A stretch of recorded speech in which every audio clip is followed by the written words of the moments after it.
Assalamualaikum warahmatullahi wabarakatuh. Shalom Om Swastiastu, Namo Buddhaya, Salam Kebajikan.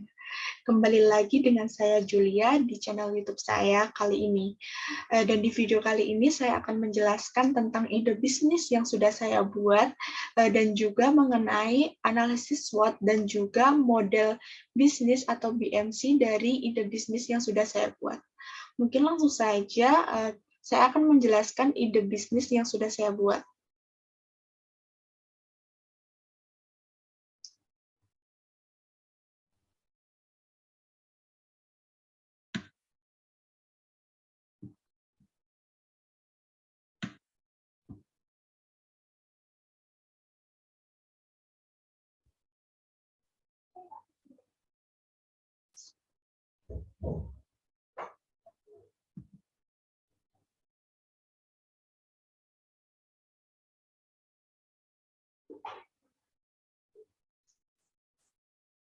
Baik, bisa dilihat pada layar. Di sini saya akan menjelaskan ide bisnis yang sudah saya sebutkan tadi, yaitu mengenai aplikasi Mindkoi. Lalu kalian pasti bertanya-tanya di sini, apa sih aplikasi Mindkoi itu? Di sini bakal aku jelasin di next slide selanjutnya. Aplikasi Mindkoi merupakan aplikasi yang berisi rekomendasi tempat nongkrong, kafe, ataupun tempat wisata di suatu daerah. Kita juga bisa melihat view serta destinasi tempat yang ingin kita kunjungi, mengetahui lokasi tempat tersebut, harga tiket masuk, serta menu-menu makanan atau minuman yang disediakan. Jadi aplikasi Mindkoi ini bisa disebut merupakan aplikasi di bidang penyediaan layanan jasa, yaitu merupakan jasa yang digunakan untuk rekomendasi tempat nongkrong atau tempat main yang ingin kita kunjungi. Kan dari sini kalian juga kadang bingung mau main kemana, atau ingin pergi atau ingin main nih sama keluarga kalian. Nah, ini bisa jadi alternatif atau bisa jadi mungkin bantuan aplikasi untuk kalian yang ingin yang bingung gitu untuk cari tempat nongkrong atau kafe atau tempat wisata yang recommended. Lalu saya akan menjelaskan analisis SWOT pada ide bisnis yang sudah saya buat. Yang pertama ada strength atau kekuatan.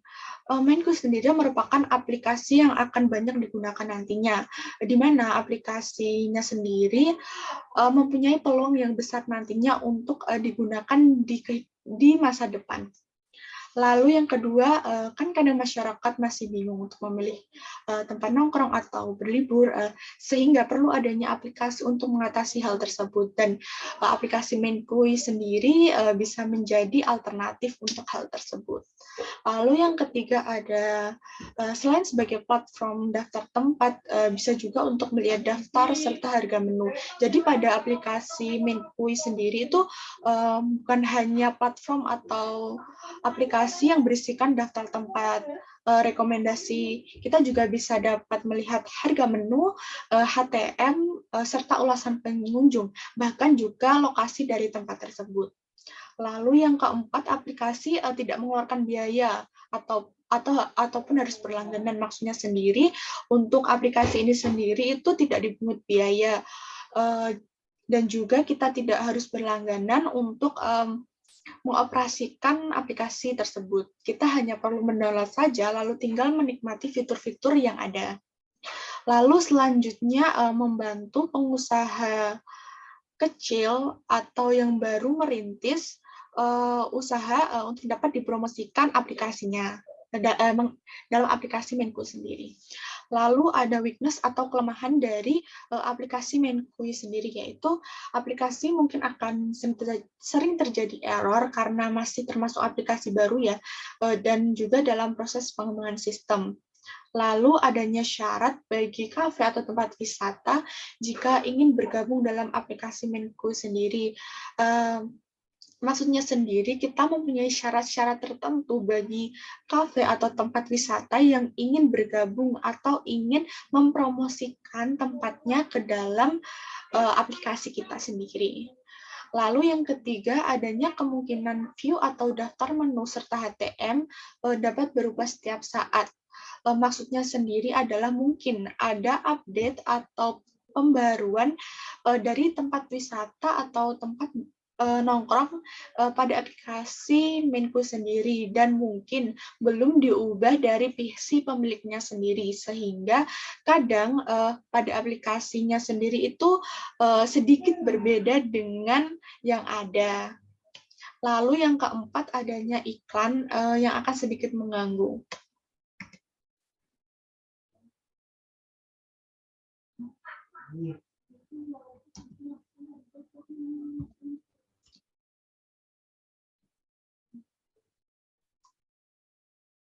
Lalu yang selanjutnya ada opportunity atau bisa disebut peluang. Yang pertama adalah target pasar adalah masyarakat umum, apalagi remaja. Karena remaja atau anak muda sekarang seringkali bingung untuk menentukan destinasi main mereka. Maksud dari target pasar sendiri di sini adalah mungkin masyarakat umum, tetapi lebih diutamakan remaja karena pada dasarnya remaja saat ini tuh sering main, dan juga kadang mereka tuh bingung mau main kemana hari ini, besok, atau lusa gitu. Dan bisa menggunakan aplikasi ini. Lalu yang kedua, dengan adanya aplikasi ini, kita bisa tahu lebih dalam mengenai destinasi yang akan kita kunjungi dulu. Jadi kita bisa mengecek-ngecek dahulu, atau kita bisa lihat-lihat dulu destinasi yang mungkin besok ataupun nanti akan kita kunjungi, sehingga kita tahu mungkin view-view apa sih yang ingin kita dapatkan pada kunjungan nanti, dan jika tidak sesuai keinginan atau apapun itu, kita bisa mungkin berpindah ke destinasi yang lain yang sesuai dengan keinginan kita. Lalu yang ketiga, dengan arus globalisasi saat ini, perubahan perilaku konsumen atau masyarakat berubah menjadi online. Mungkin saat ini kan kita beralih ke dunia digital, di mana apapun, transaksi apapun berubah jadi online gitu. Jadi memudahkan kita juga. Pada aplikasi Mindkui ini juga merupakan aplikasi dalam bentuk online. Yang keempat, banyak usaha atau UMKM kecil yang terkadang masih bingung dalam mempromosikan usahanya, sehingga aplikasi Menkui diharapkan dapat menjawab permasalahan tersebut. Lalu ada threat atau ancaman sendiri. Yang pertama adalah aplikasi mungkin akan bersaing dengan aplikasi-aplikasi lainnya yang sudah atau mungkin sudah luncur atau launching duluan. Lalu yang kedua, persaingan besar-besaran dengan kompetitor. Lalu yang ketiga, aplikasi yang masih dibilang rawan karena merupakan aplikasi yang baru. Lalu di sini saya akan menjelaskan model bisnis dari aplikasi Menkui sendiri. Yang pertama adalah customer segment. Customer segment merupakan strategi pemasaran dengan mengelompokkan target-target pasar. Untuk target pasar dari aplikasi Menkui sendiri, yaitu yang pertama masyarakat rendah, menengah, dan ke atas. Lalu ada remaja di atas 13 tahun ke atas, ada pelajar atau mahasiswa, masyarakat umum lainnya. Yang dimaksud masyarakat umum lainnya adalah mungkin yang kelima adalah pengusaha mikro sampai makro. Lalu yang selanjutnya adalah value proposition, di mana value proposition sendiri adalah alasan konsumen harus membeli produk. Jadi apa sih alasan konsumen harus membeli produk dari kita? Yang pertama adalah aplikasi yang mudah dioperasikan oleh pemula sekalipun. Yang kedua, aplikasi untuk segala kebutuhan. Lalu yang ketiga, fitur-fitur yang menarik. Yang keempat adalah mitra bisnis yang terjamin legal. Yang kelima adalah update terbaru dari daftar rekomendasi tempat yang dilakukan rutin tiap bulan.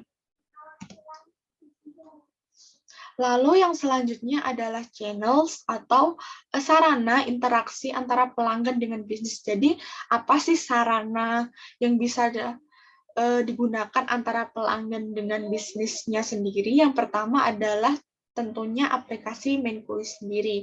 Lalu yang kedua ada sosial media, mungkin dari Instagram, Twitter, TikTok, atau WhatsApp.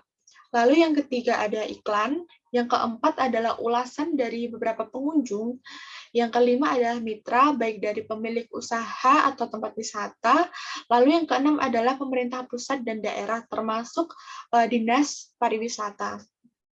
Lalu yang selanjutnya adalah customer relationship, merupakan strategi bisnis untuk menarik konsumen. Jadi strategi bisnis apa sih yang kita gunakan untuk menarik konsumen agar tertarik dengan produk kita? Yang pertama adalah tentunya aplikasi Menku sendiri, yang kedua ada sosial media untuk menarik konsumen, lalu yang ketiga ada fitur ulasan pengunjung, yang keempat rekomendasi tempat yang menarik serta kekinian, lalu yang kelima ada update daftar rekomendasi tempat, dan yang keenam bebas biaya atau tidak perlu berlangganan. Yang selanjutnya adalah revenue streams, merupakan aliran pendapat yang bisa kita gunakan untuk pengembangan aplikasinya sendiri, yaitu yang pertama tentunya dari pengguna aplikasi Menku sendiri, yang kedua adalah kerjasama dari para mitra bisnis, baik dari pemilik usaha, tempat wisata, dan lain-lain, dan yang ketiga adalah keuntungan dari iklannya sendiri. Lalu yang selanjutnya adalah key research, merupakan berisi sumber daya yang nantinya akan mendukung adanya value proposition atau alasan tadi konsumen harus membeli produk kita nanti. Jadi sumber dayanya yang pertama adalah aplikasi Menku sendiri, merupakan daftar tempat, menu, serta HTM. Lalu ada yang kedua adalah mitra, yaitu pemilik usaha dan tempat wisata. Lalu yang ketiga peta Google atau Google Maps sendiri yang nantinya digunakan untuk mengetahui lokasi atau tempat dari destinasi yang akan kita kunjungi. Lalu yang keempat adalah akun pengguna.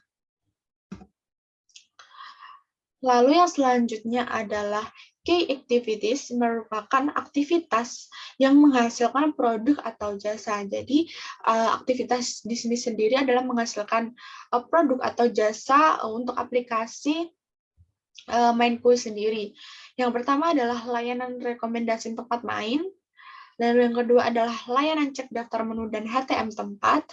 Yang ketiga adalah layanan cek view tempat. Dan yang keempat adalah layanan promosi tempat usaha atau tempat wisata. Lalu yang selanjutnya adalah key partnership, merupakan pihak yang bisa diajak untuk kerjasama. Jadi key partnership sendiri merupakan pihak yang mungkin bisa untuk diajaklah kerjasama, baik secara tertulis maupun tak tertulis. Yang pertama adalah pengusaha mikro sampai makro, yang kedua adalah pemilik tempat wisata, yang ketiga adalah pemilik kafe atau tempat makan, dan yang keempat adalah dinas pariwisata. Lalu yang terakhir adalah cost structure, merupakan biaya yang dikeluarkan untuk aplikasi atau ide bisnis dari aplikasi Menku sendiri. Yang pertama tentunya ada biaya pengembangan aplikasinya, yaitu untuk mengembangkan aplikasinya sendiri. Yang kedua ada sistem gaji untuk pegawai.